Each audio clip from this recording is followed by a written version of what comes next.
ქართულ ოცნებაში დღეს ურჩმოქალაქეებად მოიხსენიებენ ყველა იმ პირს, ვინც საცხოვრებელი ბინა არ დატოვა და თბილისის მერიის შეთავაზებას არ დათანხმდა, თუმცა არც მერიაში და არც საკრებულოს წარმომადგენლებს და არც პარლამენტის წევრებს არ დაუსახელებიათ კონკრეტულად რა წინადადებები შეთავაზეს მოქალაქეებს, რაზეც მათ უარი მიიღეს. რა შეიძლება სამართლებრივად გაკეთდეს, რომ როდესაც საქმე გვაქვს ურჩ მაცხოვრებლებთან, გასაგებია მათ შეიძლება ბევრი მიზეზი ჰქონდეთ იმისა თუ რატო არ ტოვებენ, ვერ ტოვებენ საცხოვრის, მაგრამ ასეთი მსგავსი ტიპის რისკები, როდესაც არსებობს, მაქსიმალურად იყოს გათვალისწინებული ყველას ინტერესი, როგორც იქ მაცხოვრებლის, ასევე რაც თავარია ნებისმიერი ადამიანის, რომელიც შეიძლება ფიზიკურად აქ ამ სივრცესთან ტრიალებდეს. ამიტომ თუ რამის გაკეთება ამ მხრივ არის შესაძლებელი, ჩვენ აუცილებლად გადავდგოთ შესაბამის ნაბიჯებს. ლაბორატორიული დასკვნა არსებობს, სადაც არის მესამე კატეგორია. 2017 წელს ეს კორპუსი არის გამაგრებული და მოსახლეობას არაერთხელ შევთავაზეთ ჩანაცვლების, ავარიული სახლების ჩანაცვლების პროგრამასთან დაკავშირებით, სადაც 100%-იანი თანხმობა ვერ ხერხდება. მესამე ხარისხი იმ დონის ავარიულობა არ არის, რომ აიკრძალოს შენობაში ცხოვრება. ან რაიმე ისეთი უსაფრთხოების ნორმები იქნეს მიღებული, რომელიც ცხოვრებას აკრძალავს, ან უსაფრთხოების ჯებირები იქნება განსათავსებელი. იმიტომ რომ დედაქალაქის მასშტაბით ძალიან ბევრი მესამე კატეგორიის, მესამე ხარისხის დაზიანების კორპუსები და იტალიური ეზოები არის. გაჩვენებთ 2023 წელს მიღებულ დადგენილებას, რომელიც აძლევს მერიას ხალხზე გადაგაქვთ ისრები, ბატონო გივი, მობრძანდით.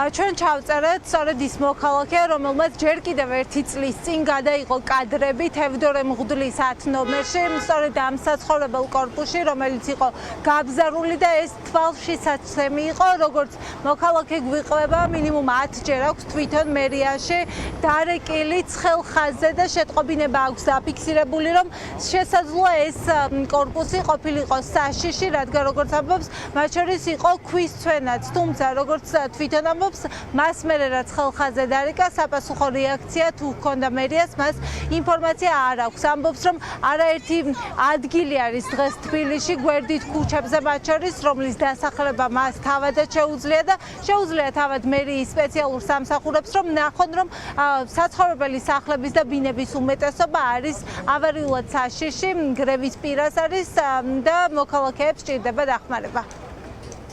როცა ხედავ რომ კენჭებით სულა კონკრეტული იმიდან და ადამიანები რომლებიც უამრავი დადის აქ თუ თქვენ გიწევთ აქ მოძრაობა ყველა კარგად ხედავს რა მასა დადის აქ რა და რამხელა მასა ჩამოვარდ ხო არ ვიცი ხა ეგეთი კომენტარი საერთოდ ჩემს უფრო მტკივნეული იყო ვიდრე ეთქვა რომ საერთოდ არ ვიცოდით ან რაღაცა ეგეთი შეგვიძლია ახალი რაღაცები განახოთ აი ალექსანდრე ჭავჭავაძის ქუჩა ოპერის წინ ჩაინგრევა მალე ამის პირობას ვიძლევით თუ გინდა იმიტომ რომ გრუნტის კლემა ჩაშალა იქაურობა და უბედურება მოხდება ვინმე ყურადღებას აქცევს ასე აბრალებენ ხალხს ისე მოსახლეობას კაცო შენ რო ქალაქის მერი ხარ მე რაღაც პასუხისმგებელი პირი ხარ ხო და ხედავს საფრთხეს და ამაზე არ რეაგირებს შენი პირადი დანაშაულია ხა მოქალაქეს რანაირად შენ მოქალაქემ საერთოდ არის ბევრჯერ რამდენჯერაც გავიარეთ ხელხაზე და მეტი რა მე არ ვიცი ხა პირადი ნომერი არ მაქვს კალათის რო თვა მინიმესი ხო ქალაქი არის ძალიან მძიმე მდგომარეობაში დანგრევა არ არის თავარი შესწავლა მთავარი და ან კონსერვაციას ექვემდებარება ან რესტავრაციას ექვემდებარება თუ არაფერს არ ექვემდებარება ჯობია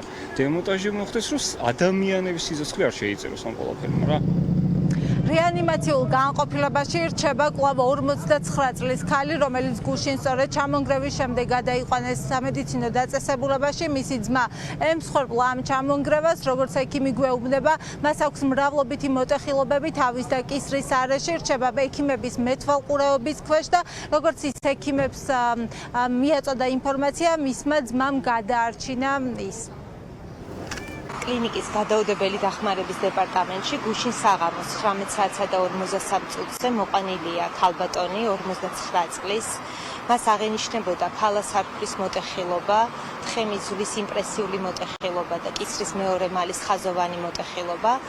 ამჟამად მისი მდგომარეობა სტაბილურია, თუმცა საყურადღებო მკურნალობას განაგრძობს რეანიმაციის დეპარტამენტში. მიმდინარეობს ინტენსიური მეთვალყურეობა და მოვლა.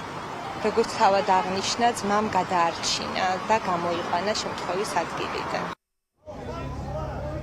ახლა აქ გავჩვენებთ რა სიტუაცია არის. მოქალაქეები ითხოვენ რომ შევიდნენ იმ სადარბაზოებში, სადაც მათ აქვთ შესვლის შესაძლებლობა, მათ შორის საგანგებო სიტუაციების მართვის სააგენტოს მაშველებთან ერთად.